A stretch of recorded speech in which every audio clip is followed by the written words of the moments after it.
In this video, we'll show you how to turn your work in knitting. We're using Hayfield Bonus DK and you'll use the yarn and needles in your pattern.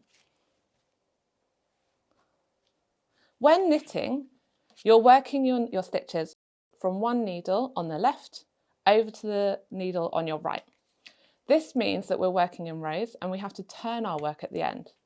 So when working your way down to the end of your row, and you've transferred all your stitches from your left needle across to your right, we then have to swap our hands, changing our needle, bringing our work round. It's really helpful to have your work then pointing in the same direction, so pointing down towards you, and making sure that your yarn thread attached to your ball is lined up, ready to go, and you're ready to start knitting your next row.